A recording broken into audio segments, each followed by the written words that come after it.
Eu nunca pensei que algo assim pudesse acontecer, e muito menos que seria comigo. Quando decidi investigar a lenda do Joãozinho, eu não fazia ideia do terror que estava prestes a descobrir.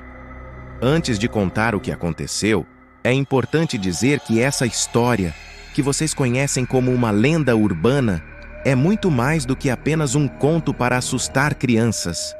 A verdade por trás dela é real e terrivelmente perturbadora. Joãozinho, segundo o que todos sabiam, era uma lenda local sobre um menino que morreu tragicamente na década de 1980. A história varia de bairro para bairro, mas a versão mais contada dizia que ele caiu de um penhasco enquanto brincava sozinho. Seus pais, consumidos pela culpa e dor, se mudaram, e sua história foi distorcida com o passar dos anos, virando algo quase folclórico. Mas isso não é nem metade do que realmente aconteceu. Relato de uma investigação pessoal. Tudo começou quando eu ouvi falar da história por meio de um amigo, um jornalista amador. Ele estava obcecado pela lenda e dizia que havia algo mais, algo que ninguém falava abertamente. Eles encobriram, ele me disse. O que aconteceu com Joãozinho foi muito mais sombrio do que dizem. A morte dele não foi um acidente. Intrigado, comecei a investigar por conta própria. Eu sou cético por natureza, mas ao longo dos anos, aprendi a reconhecer quando algo estava errado. E algo nessa história não batia. A primeira pista veio de uma antiga vizinha da família de Joãozinho. Dona Marlene, que na época tinha por volta de 70 anos, me contou que a história do menino era muito diferente do que estava sendo contado agora. Joãozinho era um bom garoto, mas havia algo nele, algo sombrio. Não era incomum ouvir choros e gritos vindos da casa dele, especialmente à noite.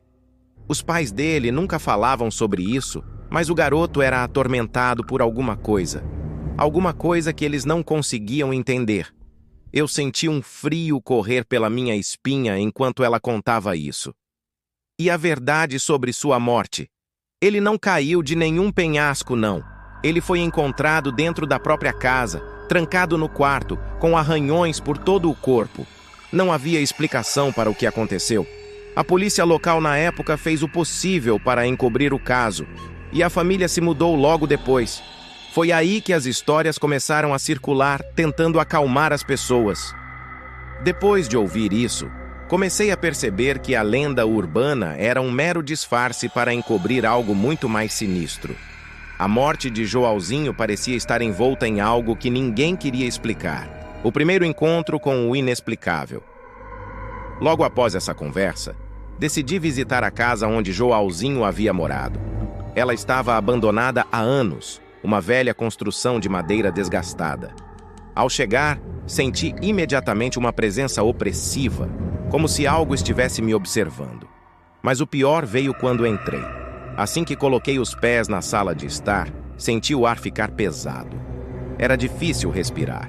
Eu tinha levado uma lanterna, já que o lugar não tinha eletricidade, e ao iluminar o corredor, vi o que parecia ser arranhões nas paredes, como se algo com garras tivesse tentado sair de lá. Senti um arrepio subir pela minha coluna, mas continuei. Subi as escadas com o coração batendo forte no peito e entrei no que parecia ser o antigo quarto de Joãozinho. O ambiente estava tomado por uma sensação de tristeza profunda. Foi quando ouvi um som. Não era um barulho comum de vento ou algo se movendo com o tempo. Era um choro baixo e fraco, como o de uma criança. O choro vinha de dentro do armário. Congelado de medo, eu me aproximei. Quando abri a porta do armário, o choro parou abruptamente e o quarto inteiro ficou gelado.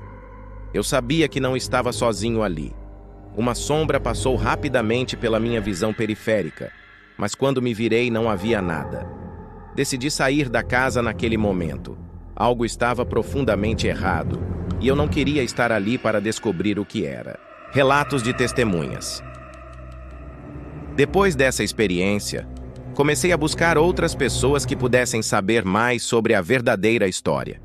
Foi quando encontrei Pedro, um antigo amigo de Joãozinho, que ainda morava na cidade. Pedro estava relutante em falar comigo. Ele não queria reviver as lembranças, mas depois de muita insistência, ele concordou. Ninguém sabe disso. Ele começou, olhando fixamente para o chão. Mas Joãozinho não estava sozinho naquela casa. Ele falava com algo que nós não podíamos ver. Ele me disse uma vez que eles estavam tentando levá-lo. Eu era só uma criança, então não levei a sério, mas agora, olhando para trás, faz sentido. Pedro contou que, nas semanas antes de sua morte, Joãozinho começou a mudar. Ele se afastava dos amigos, ficava mais tempo sozinho no quarto, e a escuridão parecia segui-lo onde quer que fosse. Na última vez que o vi, ele me disse que já estava do outro lado. Eu não sabia o que isso significava na época, mas hoje acho que ele já estava sendo puxado para o mundo dos mortos. O desfecho. O retorno de Joãozinho. Depois desses relatos, achei que minha investigação havia chegado ao fim. Eu já sabia mais do que qualquer um jamais havia contado. Mas eu estava errado. A coisa mais assustadora ainda estava por vir. Na noite em que terminei de escrever meu primeiro rascunho sobre a verdadeira história de Joãozinho, algo estranho aconteceu. Eu estava em casa, sozinho, quando ouvi batidas na porta. 3 batidas secas. Ao abrir, não havia ninguém. Minutos depois, as luzes começaram a piscar, e o mesmo choro que ouvi na casa abandonada ecoou pela minha sala. Senti uma presença atrás de mim, e quando me virei, vi a figura de um menino parado no canto do quarto. Ele estava pálido, os olhos fundos e escuros, e seu corpo coberto de arranhões. "Você me encontrou", ele sussurrou com uma voz baixa e arrastada. O terror tomou conta de mim. Não sei como, mas aquilo que estava na casa de Joãozinho agora estava me perseguindo. Desde aquela noite, o choro, as batidas e até mesmo a figura de Joãozinho aparecem em minha casa.